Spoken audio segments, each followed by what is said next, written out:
My guest this week is Paul ROESSLER. Paul is an absolute legend, having performed and recorded with the Screamers, the Dead Kennedys, 45 Grave, Nervous Gender, Giza X and the Mommy Men, Nina Hagen, Ruthensmear with Pat Smear, Criminy with Mike Watt, Community FK, and has been the house engineer and producer at Kitten Robot Studios since 2011. And it gives me great pleasure to welcome the Revolutions Per Movie, Paul ROESSLER. Hi, Paul. Chris, thank you for having me. Oh, I'm so honored. It's over the years you piece things together from the back of album covers and the back of Target video VHSs and, you know, a random Slash magazine thrown into your lap here and there.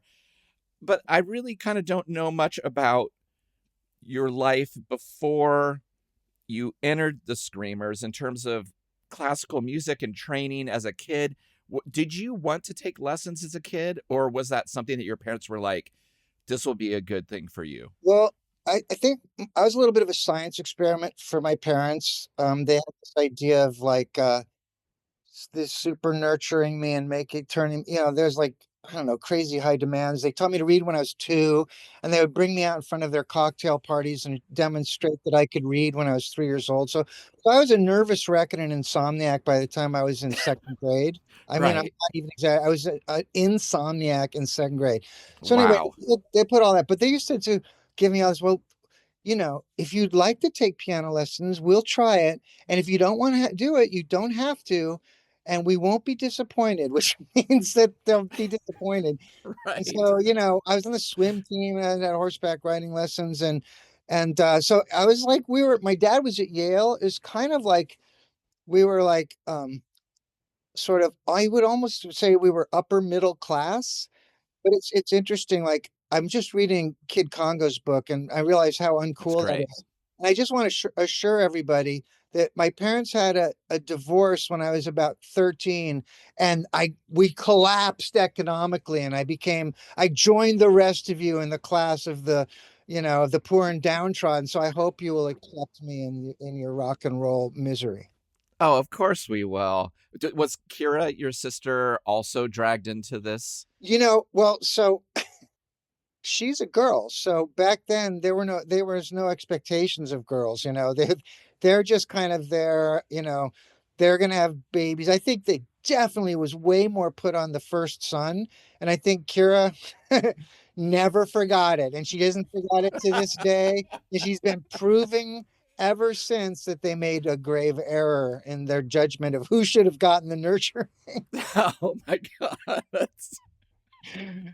uh, So were you good at self-discipline with practice and things like that? Because to do what you do, I mean, you can still hear it on like your last record, the Turning of the Bright World. You know music, you know how to compose, you understand the voicings and all the things that, a lot of us knuckleheads struggle with. So when you were young, were you excited about learning to do this, or did you want to just run away from it? My first piano teacher was like, really standard, the little book, move your fingers, and like super simple. And I just did my half an hour. Sometimes I would cheat and move the timer, like, so it was 20 minutes. And it was just something to do. We moved to the Caribbean actually when I was 10. And we got a new piano teacher, and he taught me music theory. And so, no, I was not disciplined, but what happened when I learned music theory is I got a love of music. And where it first started was I was probably 11 or 12 years old, and I started just with the little theory I had, I started improvising in keys and scales and chords. And that that was just transformative, and it gave me a love. It was like a feeling of such joy and accomplishment and peace and all. And just so then I love it.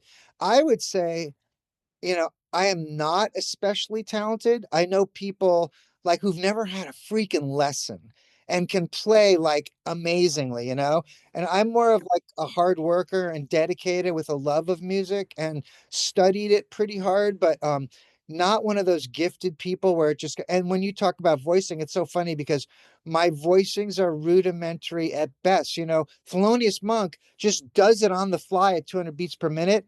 I am like, I have to compose it and write it, you know? Okay. Yeah. Well, still, I mean, the proof is coming out of the speakers. Again, I'm putting together some of the early years of you. When you got to LA, did you I know that you befriended Darby Crash and Pat Smear. Did you go to uni high as well? Yes, I went to uni high.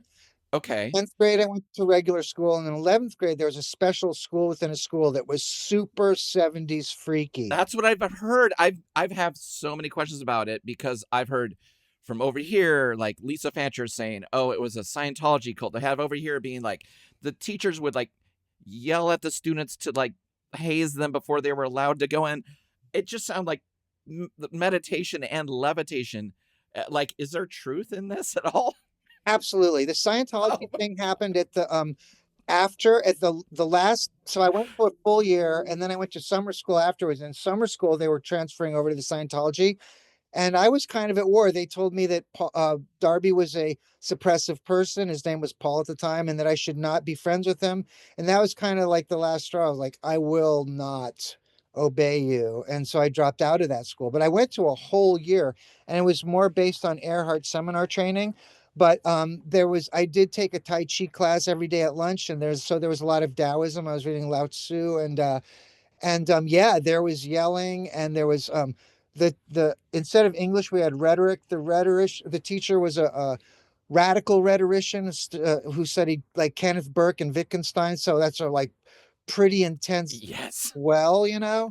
believing like we studied the Bible, and it was like in the beginning was the word literally, Wow. like that's their thing. So yeah, so that, and then the other guy who founded it is one of the inventors. He just invented group therapy because as a counselor for the school, he couldn't see enough kids. So he started saying, well, what if we did it as a group? And nobody'd ever freaking thought of it. So he started doing group therapy.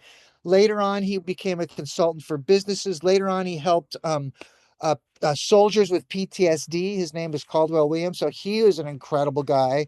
But it was an amazing school. I mean, but it was just as weird and freaky as you would think it was. And there was probably some really inappropriate stuff, between student and teachers and stuff that, but I loved it. You've said you kind of ran towards the light, but were they fully formed at this point in terms of like you could see that they were going to do something? It may not be musical, but they're onto something. Well, Pat was more like he's the person that would never possibly succeed. He's the least likely to succeed. And he seemed like he's the kind of person that he will develop a heroin habit shortly after high school and be dead or something, or be murdered by some gang member that he like offended, So, but Darby was actually fully formed and he regressed. I would say that the germs were a regression for him. He was more of a cult leader in high school, super brilliant, super sharp. The only drugs he did that I knew of was acid and like probably speed, although he didn't advertise that. He was, studied the Encyclopedia of Philosophy, and so I saw him, and people warned me not to be friends with him, and that just was like, I gotta get to know this guy and understand this guy.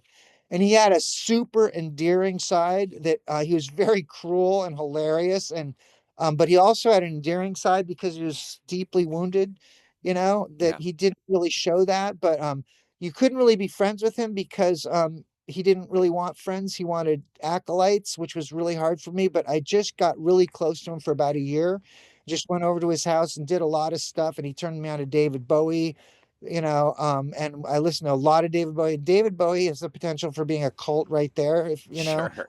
and he was a Absolutely. really strong member of the cult of David Bowie, which he introduced me to. And then so yeah, no, I loved him dearly. It was really hard to watch him as the germs happened and he became Darby Crash and he became your Mecca's Gash and self-destructive. I mean, he may have been planning on that his whole life. I didn't realize it. Me and Pat didn't realize it until it happened, but then there was a lot of signs to it. And but yeah, I mean, I adored him and I looked up to him and thought he was great. Yeah. And I know that the new record is dedicated to Roz and him. The one I did with Chaton, Yes. well, we both had a similar experience of losing someone like that to suicide. And and it was really about surviving, about it was a lot about we sort of learned what the piece was about as we wrote it. This we were talking about the New Young Kings of Midnight. And it was a lot to do with the romanticization of youth culture and dying young, starts with Holden Caulfield, but then it goes James Dean, and it's like all Right. this, and like to me, Elvis is like the first, like, what do they call it? It's the warning, this warning story of like this is actually where this sex, drugs, and rock and roll culture goes. And sure, it's super cool, but at this point, this is your grandparents' culture, and haven't we like risen above it? And if you really, um, I still have people using sex, drugs, and rock and roll as an excuse for their bad behavior, and I'm just like, really, still have we? And I kind of really thought punk rock when that happened was kind of like a rebellion against that. We were inventing some new culture, but a lot of that sex, drugs, and rock and roll seeped back in because it's just debauchery and stuff is super attractive. But it's just trying to explore, well, like if you don't take that path, what are the alternatives? And they're not super fun and romantic, and they're like very much more serious. But I guess that's where you arrive at as an old person. It's like, well, if you survive, which Darby and Roz didn't, then you can you can surpass your heroes and your idols who died young by like dedication and you know work.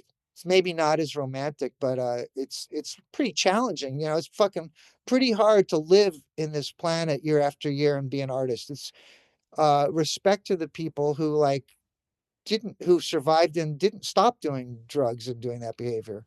It's very seductive. You talked about, these heroes of Darby's and Pat's, and I'm assuming a lot of them were Bowie or the Stones or even prog elements. So how did you come out of that into punk? Like, do you remember the first thing you read or saw or heard that was considered to be a punk movement? Yeah, for sure. 10th grade at uni high school, I was composing the Arc. So I was super in. The Arc is a 47-minute prog concept album, rock opera. Uh-huh. And I was super influenced by Yes and Jethro Tull and Emerson, Lake and Palmer and King Crimson and that stuff, probably Pink Floyd, like that kind of stuff. And then my friend turned me onto the Stones, and I'm like, whoa, like go back to like remember, the roots of it all. I was a Beatles kid, and then Darby got me into Bowie like in 11th grade, and so 12th grade, I'm still trying to get this piece performed. It's super hard. I was getting musicians out of the musicians contact service, like 10 years older than me, and getting to learn this 47-minute piece. And some of them went nuts and lost their minds and joined the Jehovah's Witnesses and all kinds of shit. Like bad shit happened. People trying to learn this. Wow. So by 12th grade, I was still trying to perform it. And Darby, I was, and rock music had really gotten gross, man. It's like everybody put out a bad album. All the prog bands had put out bad albums. The Stones put out bad albums. Everybody was getting kind of bad, and I was getting ready to just go away from rock music and just study classical music exclusively in composition. And Darby played me as senior year. He played me the Ramones and Blondie, and I was like, no, no way. This is like girl groups from the 60s. And, it's funny and it's silly, but there's no way I can be a part of this. And then a few years later, and a little bit later, 6 months later, I think it was, you know, the rock press is embracing the English punk scene. And I'm reading about the Sex Pistols, I'm reading about it. And then my friend Glenn Brown played me the God Save, I think it was the Anarchy in the UK single, and that was different because this is so intense. It's such a for me it was such a step up as far as expression from the Ramones and Blondie, which just I didn't register how it was even revolutionary. It seemed really almost like a step backwards. It was so reminiscent in a movie of music of the 50s and the 60s, whereas the Sex Pistols, Johnny Johnny Rotten was so extreme. It didn't really matter what kind of music they were playing underneath it. It was just a really intense experience. And so we kind of embraced that. We cut our hair, we started punk bands, and we started going to the Mask and the Whiskey, and it was really that. And Darby had been, he said, well, we started a band. And I was like, how can you start a band? You guys don't even play instruments. Darby said, well, Pat can play guitar. And Pat's favorite band in high school was Yes. He was Yeah. obsessed with Yes. He was obsessed with Queen. Darby was Bowie, but Pat was Yes and Queen. And there's some good guitar playing in Yes and Queen. So Pat must have done some woodshedding. And he is super talented. He's like, he's got one of the best right hands of like any guitar player I've ever heard, which I could go into a whole philosophy about that. But rhythmically, he's really amazing and he's brilliantly creative. And so he wrote all those Germ songs and Darby wrote those brilliant words.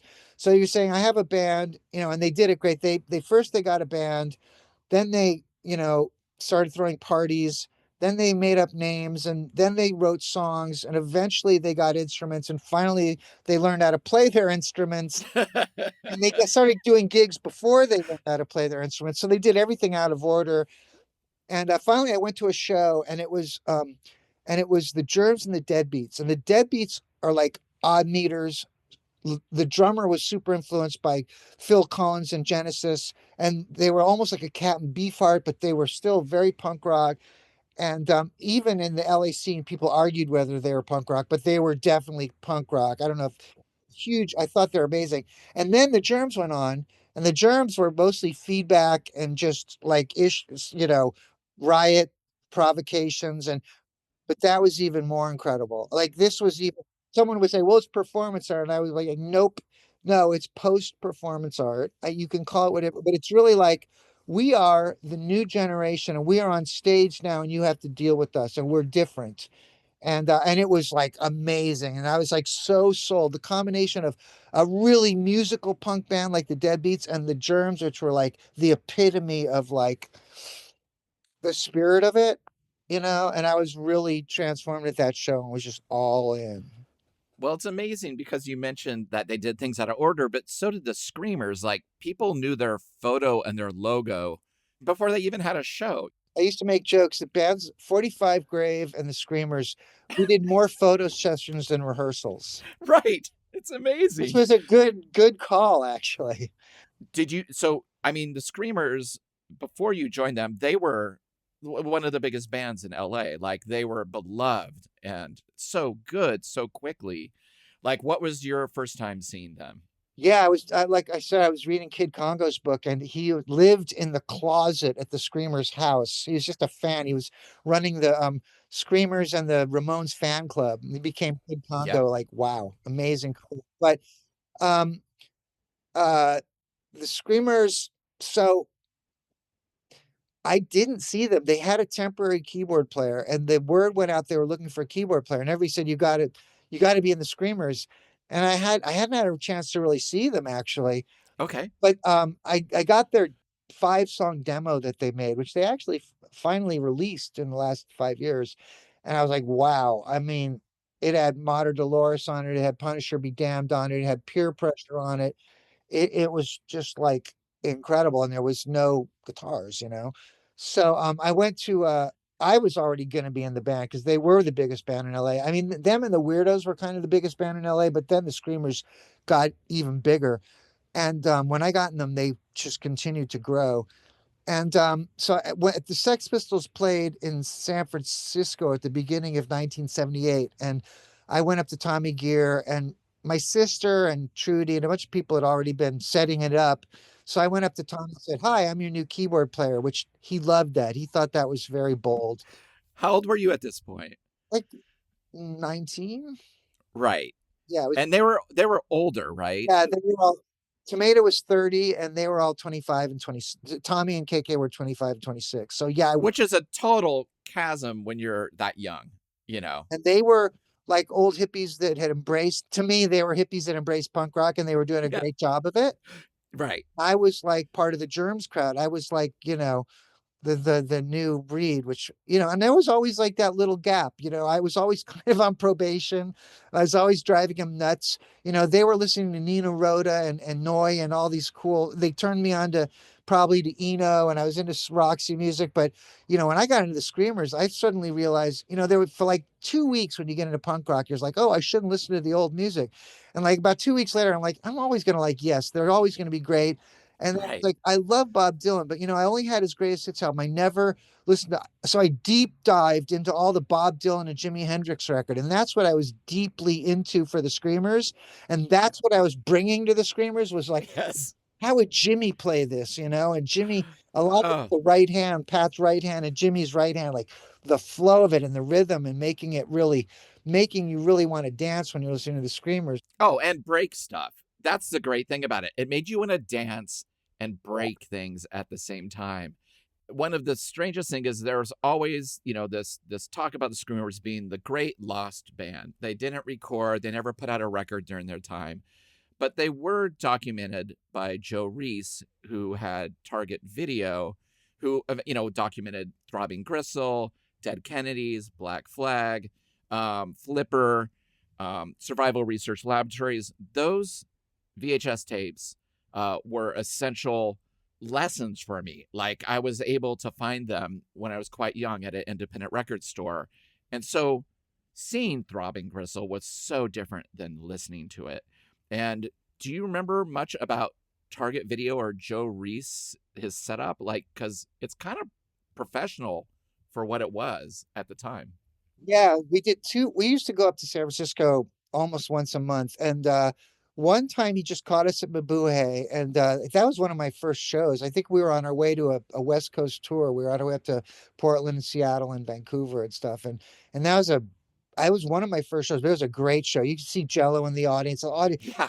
Mabuhay Gardens used to just go nuts for us. And I just think that band was undeniable. You stood in front of that band in 1978. You could stand in front of it now and you just it was really electric, and Joe captured that, and I was the bass player and the guitar player, so I was like I pretty. wanted to ask you about that. Like, what was your My hand? left hand is kind of the bass and my right hand is the guitar. I'm doing a lot of power chords, and Tommy's doing all these soundscape cool noise more, which so I'm like having to do, me and KK are really driving the sound of it.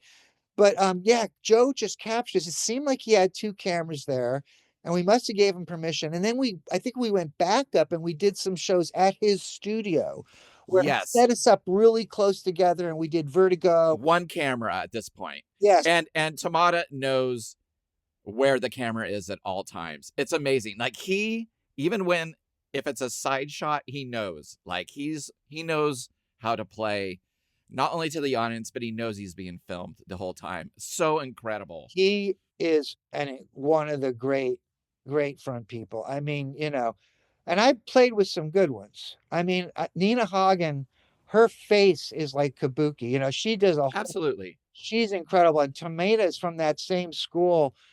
um, you know, Nina was less physical, but he threw so much into those half-hour sets, from just stock still to like frantic movements, and really planned it out. He was from a theater background where he had a Vertigo dance and he had a Punisher B dance and he had a Better World movement. He planned it out. Amazing. 122 hours of fear. Like it's such a long build up and he he's just stock still, which is so incredible for someone like him who probably had trouble standing still. And when it breaks, it's just incredible. If I Want to Hurt, that was an incredible theatrical thing. I mean, it's this long, droning song, and it's I want to hurt, I want to hurt, and then it drones for some more, and finally it gets quiet, and he says, I want to love, and the whole place is just like stock still and frozen. Yeah. I want to love. I want to love. He just delivers it. I saw Iggy. I didn't really get Iggy until I saw him in person. Lux Interior was an incredible front person, but as far as just a pure physical, and he couldn't even freaking sing. Oh, he has a great bark though. He's got an incredible, and all of that, they were afraid to go record because they were worried his voice would never translate to radio. And you know what? Huh. 2 years later, all the rappers put the lie to that because hip hop came out and there were rappers and you no longer had to sing. So when you joined the band, David Brown has left. Did you come up with new parts for songs? Were you part of the composition thing? You're the new, truthfully, young kid in the band. Did they just let you go, or what was the parameters they gave you? Well, because I am doing so much of the bones of the music, I really have to stick to the chords and the rhythms, and I really have to pretty much it's pretty prescribed. And most of their great they're one of those bands like the Germs. They're an art statement above being a bunch of musicians. So they put all of their art statement in really in one album, maybe an album and a half. It's all there. And the Germs, I don't can you imagine the Germs doing a second album? There never could have happened. The Right. Weirdos had such a hard time doing a second album, whereas the Deadbeats were a band of musicians and they were able to do a second album. But some of these bands, they were like, "This is it, take it, we're done." So the songs were mostly written. There's a couple songs. I mean, I wrote the "I Go for You" piano thing. I gave Tommy some stuff that he turned into some of their later songs, which I don't even like those later Renee Dalder songs that they did, where it's violins and it's Yeah. it's it's just not the same thing to me. But what I brought to it, I would think I was more monolithic and simple than David Brown and a little more aggressive.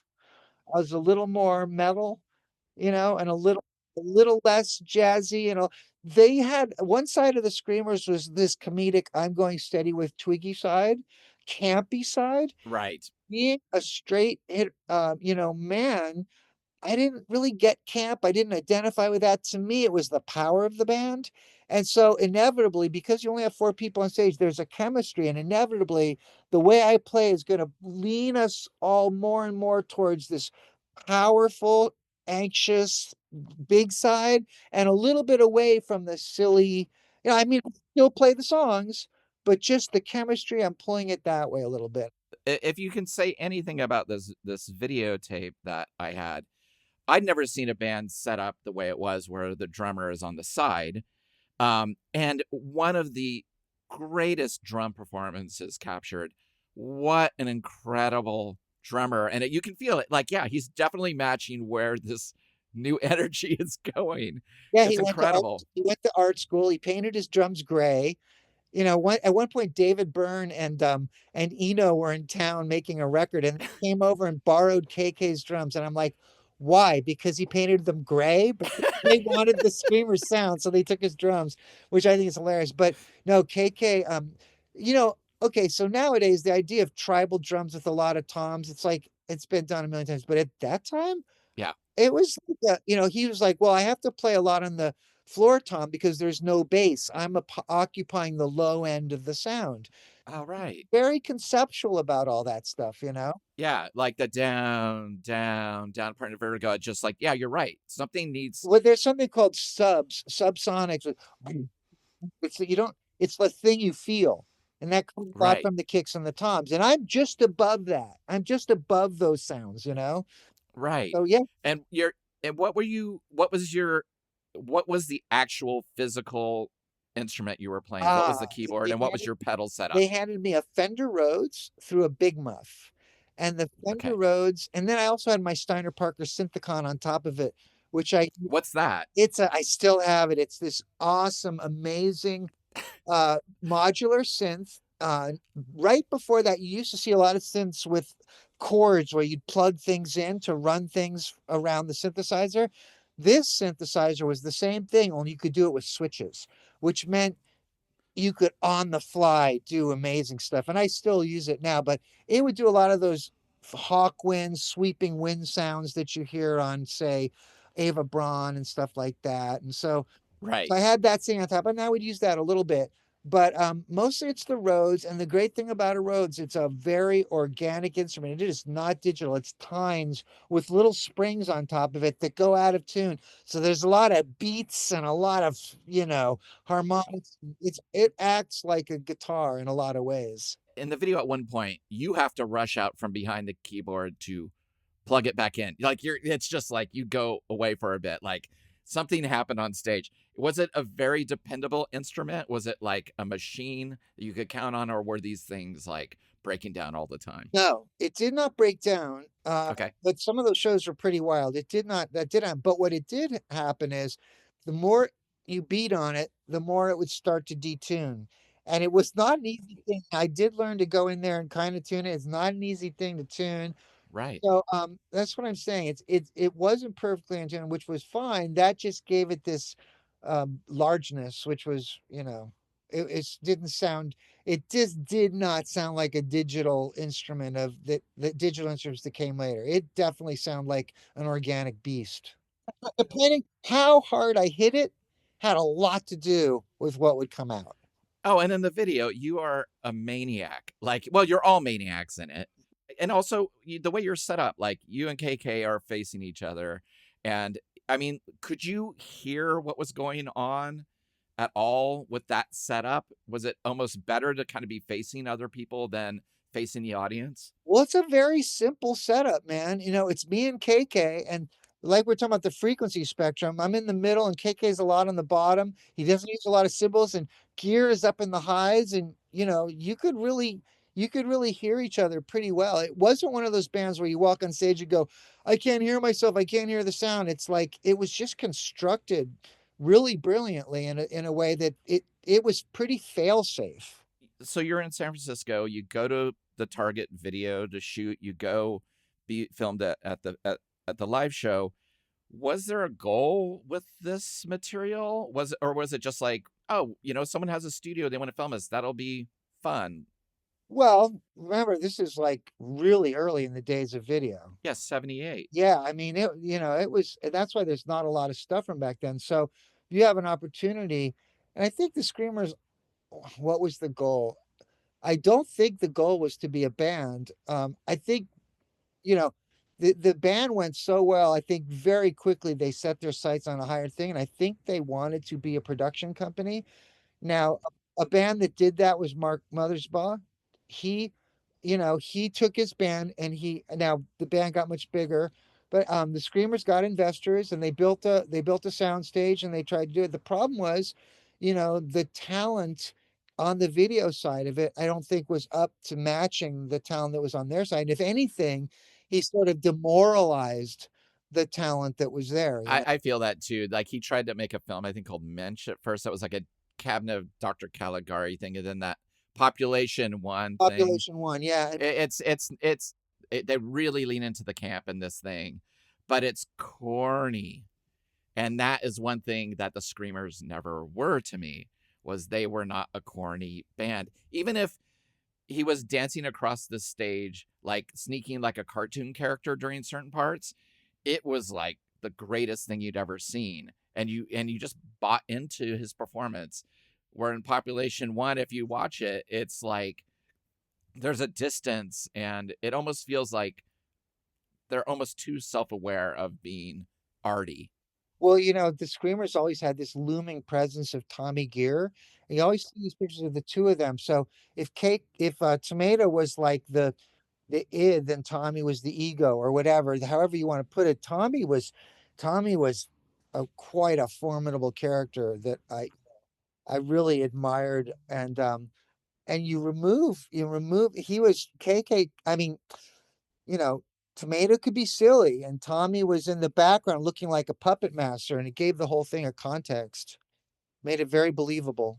Yeah.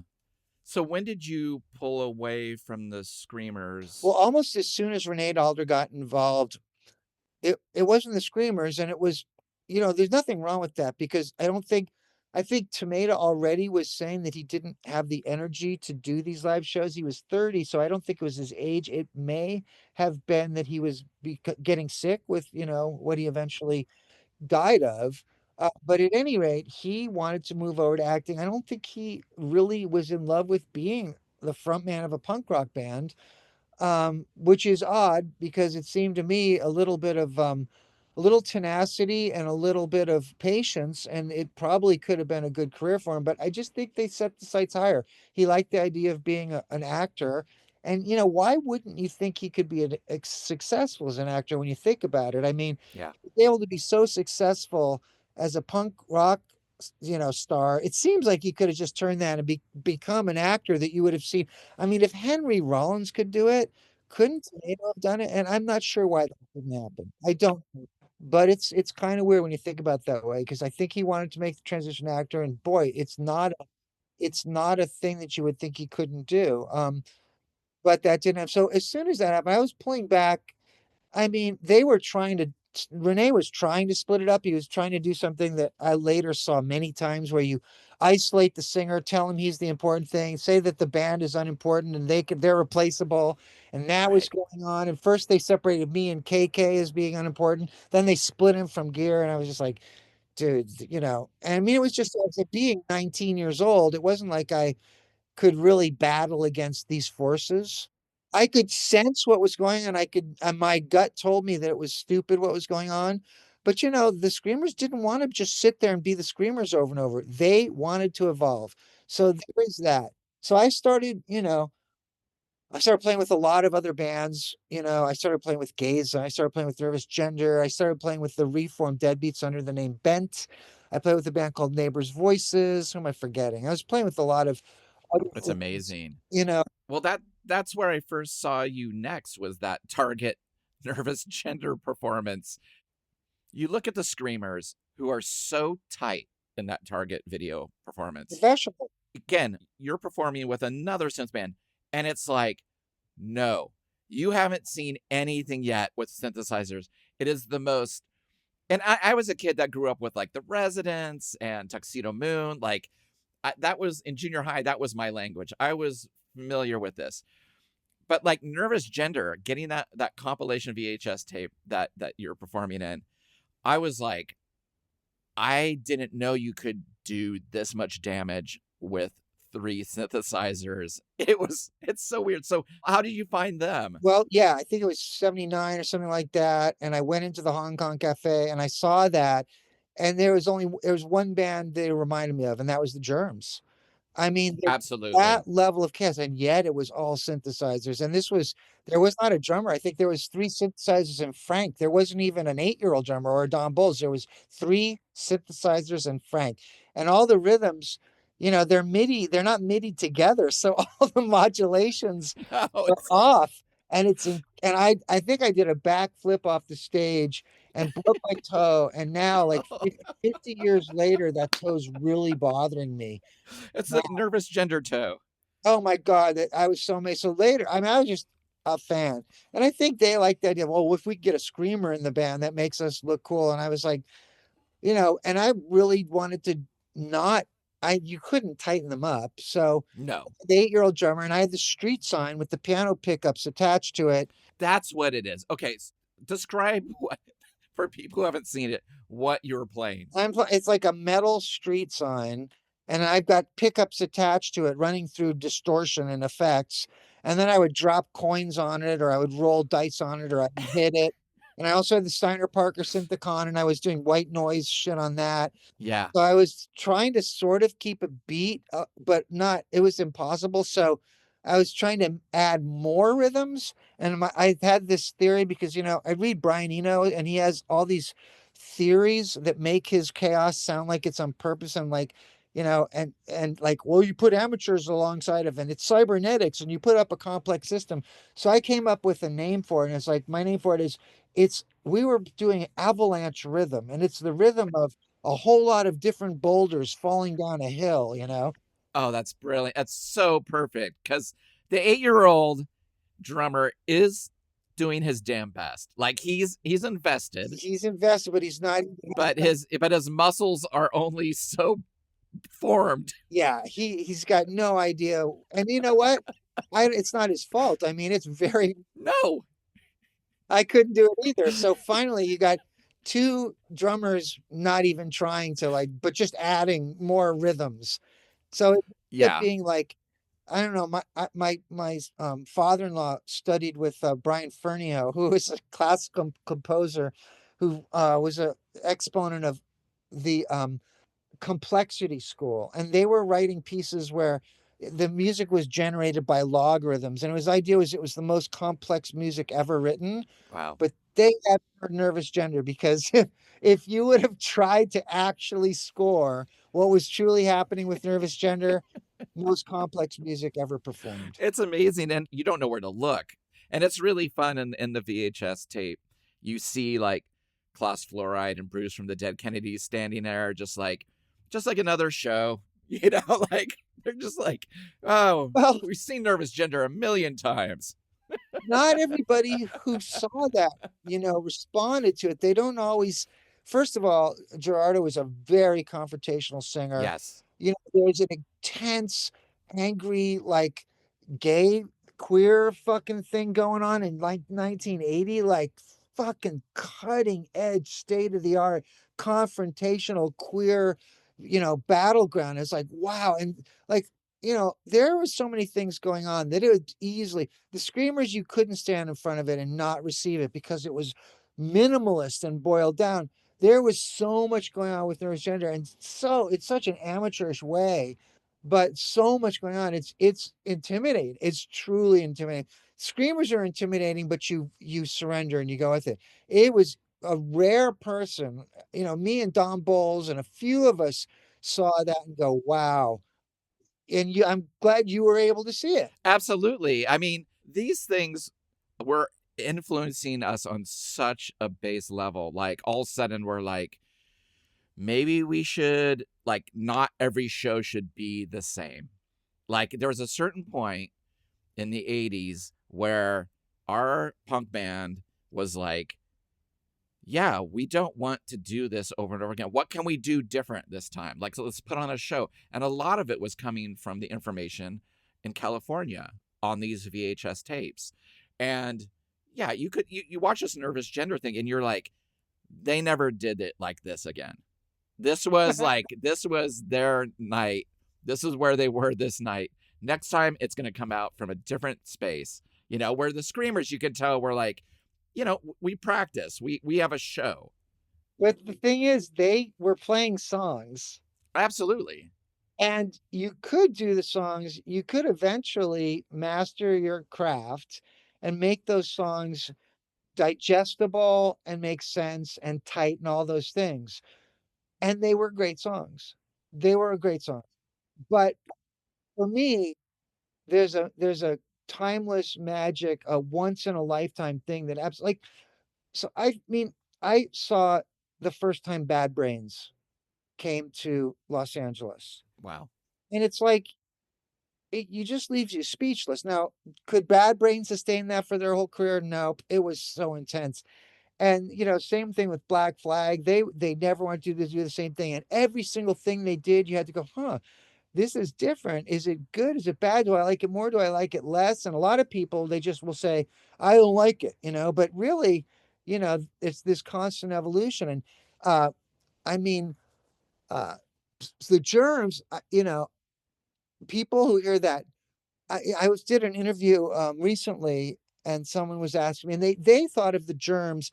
They wanted to hear about all these synth punk, post punk bands that we're talking about. And I said, well, you might want to throw in the Germs, because the Germs are as avant garde as you can get. They didn't like that idea. They Huh. said, no, the Germs are a punk band, and I'm not interested in that standard instrumentation. And like, well, you're kind of missing something, but so we That's go back and amazing. Yeah. Wow. we had this little back and forth. I was like, I said, what I said to him was, I always forget that the Germs had instruments and songs. I always forget that they were such an experience, and they were just like an era. Well, yeah, and you mentioned, that period where people were like, huh, what is this? And you were involved with things that I had to sit with. DC3, Twisted Roots, things that, like the Ruthensmear record, where people were like, kind of, they're finally at a point where like, this is kind of actually what I want to do, right? I've gone through my punk thing. I'm still a punk, but the most punk thing I can do is just to do what I want. And those First, those SST records, it was a safe place to, like, you trusted the brand, so you got those records and you're like, okay, I'm gonna have to do a little heavy lifting, but if you sat with those records, it all made sense. But it was kind of amazing how in the scene, people just could not crack a lot of it. Yeah, I mean, you're really right on it. Kira and I always hold on to, if you're claiming the culture of punk rock, why are you following other people's rules? We've always held on to that. But I will say with just quickly with Twisted Roots, I mean, I always am looking for something. The thing about Twisted Roots, the reason it formed was the Screamers, with all their brilliance and all their genius, they were gone. They were like a comet. And the Germs, with all their inspiration, all their magic, and all their mystery, Darby was dead. And when Pat and I, my ex-wife, my wife at the time said, you should start your own band instead of playing with all these other bands, you know, and I thought, well, the people I want to do it with probably wouldn't do it, like Kira and Pat. But when I asked them, the thing is, it was not about a band. It was about, what have we learned from this nihilism? Because over the course of 3 years, punk rock had gone from this thing that was so optimistic in a way to like people dying, and what have we learned? And so Twisted Roots, it was really this revolution against the nihilism, about daring. How can you be? Nihilism is such an easy coat to wear to appear cool and suave, and heroin chic is so easy. And like, how do we? How do you navigate if you're not going to adopt nihilism? What does that look like? So, I still think like there's these themes going on that are hopefully bigger than are there. And then, does it succeed as music and art? Well, then you don't know about that's a that you got to stay out of that result. But I just do like the idea that that band was really questioning the whole. I mean, the scene ended for us when Darby died in 1980. That was the end for us. And so it was really like, yeah, but we're not dead. Where do you start? And I think Twisted Roots really was a thing about, well, you could do anything. You can have a ballad called Love Your Friends, and you could be influenced by Public Image. I mean, Public Influence Image was such a Oh my breath God, of yes. fresh air. Yeah.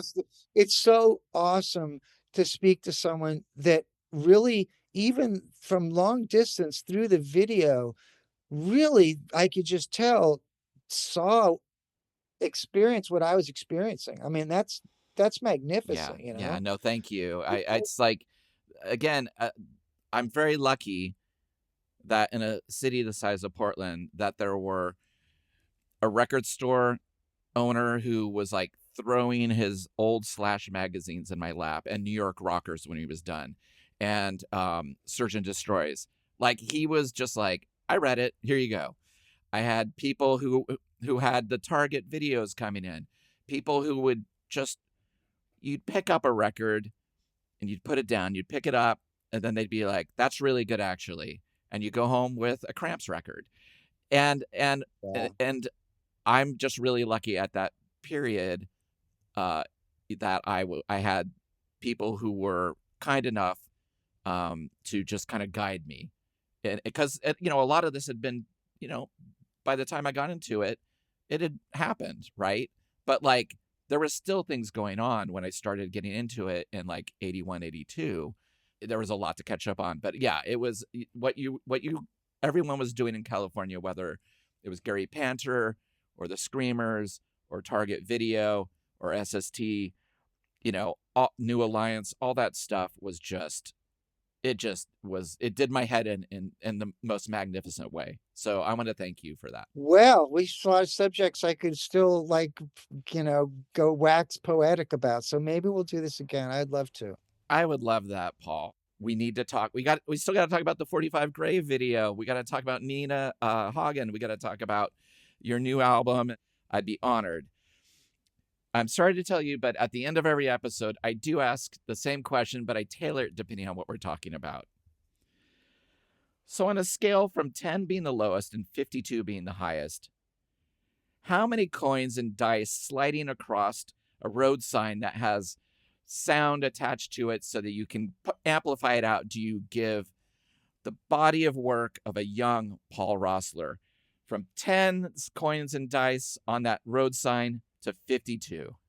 Oh, well, I mean, probably 36. You know what? You're wrong. It's 40, but it was very close. I mean, I would have gone higher, but I put a lot more weight on my later stuff. Absolutely. And we'll get into it next time. I was actually being kind to my young self there. Yes, exactly. No, it's amazing. And I have links in the show notes where you can find Paul's latest records and everything, and his latest videos as well. Yeah, my real place where I really stash a lot of stuff that's only available is my Bandcamp. You know, some of that stuff is available, but the Paul Roessler Bandcamp really has more fucking Paul Roessler than you will ever want to do. But that's like where I'm really proud. When I open up that and I look at that, I'm like, yeah, that's my real body of work there. It's brilliant. Yeah, and congrats on everything, Paul. And we'll talk soon. Thank you again. Thank you so much, Chris. A joy. Thank you for listening to Revolutions Per Movie. We release new episodes every Thursday on your favorite podcast app and additional bonus episodes every Sunday on our Patreon.